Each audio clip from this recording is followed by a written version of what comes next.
নমস্কার, আমি অনিন্দা।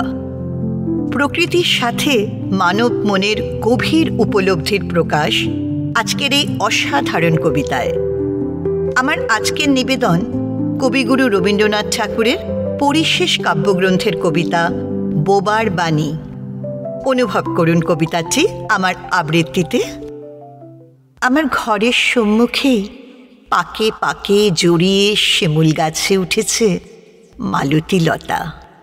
আষাঢ়ের রসস্পর্শ লেগেছে অন্তরে তার।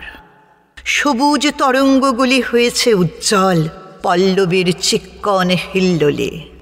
বাদলের ফাঁকে ফাঁকে মেঘোচ্ছুত রৌদ্র এসে ছোঁয়ায় সোনার কাঠি অঙ্গে তার। মজ্জায় কাঁপন লাগে, শিকরে শিকরে বাজে আগমনী। যেন কত কি যে কথা নীরবে উৎসুক হয়ে থাকে শাখা প্রশাখায়।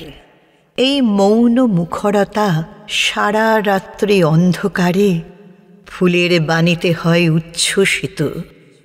ভোরের বাতাসে উড়ে পড়ে, আমি একা বসে বসে ভাবি সকালের কচি আলো দিয়ে রাঙা ভাঙা ভাঙা মেঘের সম্মুখে বৃষ্টি ধোয়া মধ্যাহ্নের গরু চড়া মাঠের উপর আঁখি রেখে নিবিড় বর্ষণে আর্ত শ্রাবণের আর্দ্র অন্ধকার রাতে নানা কথা ভিড় করে আসে গহন মনের পারে।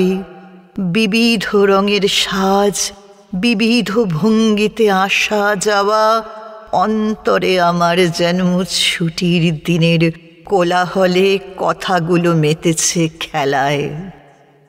তবু যখন তুমি আমার আঙিনা দিয়ে যাও ডেকে আনি, কথা পাইনে তো। কখনো যদি বা ভুলে কাছে আসো, বোবা হয়ে থাকি। অবারিত সহজ আলাপে সহজ হাসিতে হলো না তোমার অভ্যর্থনা।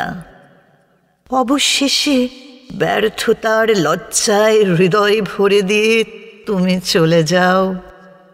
তখন নির্জন অন্ধকারে ফুটে ওঠে ছন্দে গাঁথা সুরে ভরা বাণী। পথে তারা উড়ে পড়ে, যার খুশি সাজি ভরে নিয়ে চলে যায়।